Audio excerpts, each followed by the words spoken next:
Нургүл Абдразакова 3 саптан турган хокку жана танка жанрында жазат. Бул жанрларда акындар ойду адаттантыш беришет. Нургүл бул жанрларга студент кезинде академик Абдыганы Эркебаевдин япон акыны Сайгёнун поэзиясы тууралуу сабагынан кийин арбалып калганын айтат. Хокку, танка ырлары адамды бөтөнчө дүйнөгө сүңгүтүп, сырдуу элестерге туш кылат. Нургүл Абдразакова. Бир тал ширеңке ыр китебинен. Бишкек, 1997 жыл.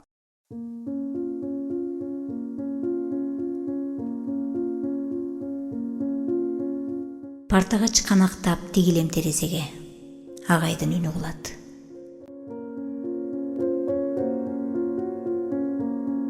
Мен келген троллейбус 2 рет келип кетти. Күткөн көп, түшкөн эл аз.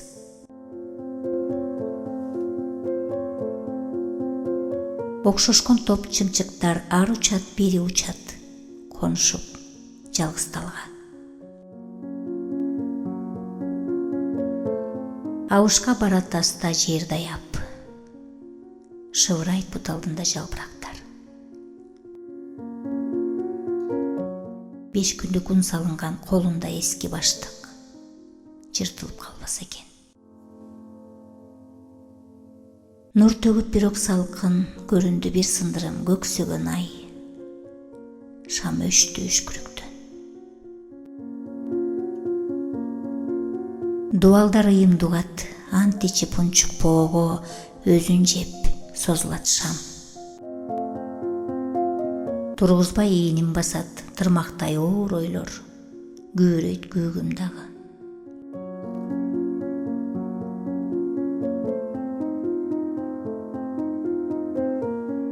Эски кат атам жазган.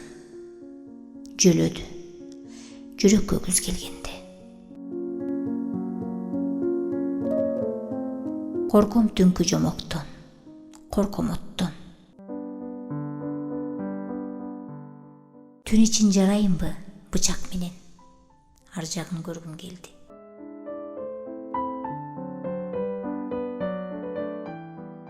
Түн кудук, чыга албайм.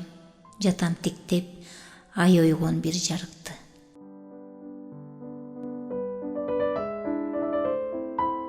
Элдин баары эшиктерин бегилип, катып алган үйлөрүнө жарыкты. Мен олтурам, чөмүч менен түн сузуп.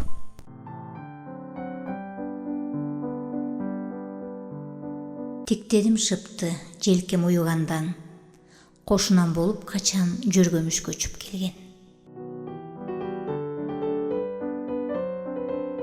Ойготту жөтөл, этулуп жатыптыр көзүн жумуп, мойнун созуп асманга.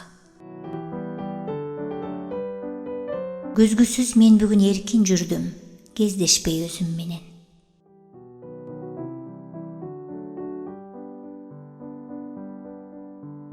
Бүжүңдөп көчөнү шыпырат чал, падыша айчыккыча, ээрчетет сансыз колун.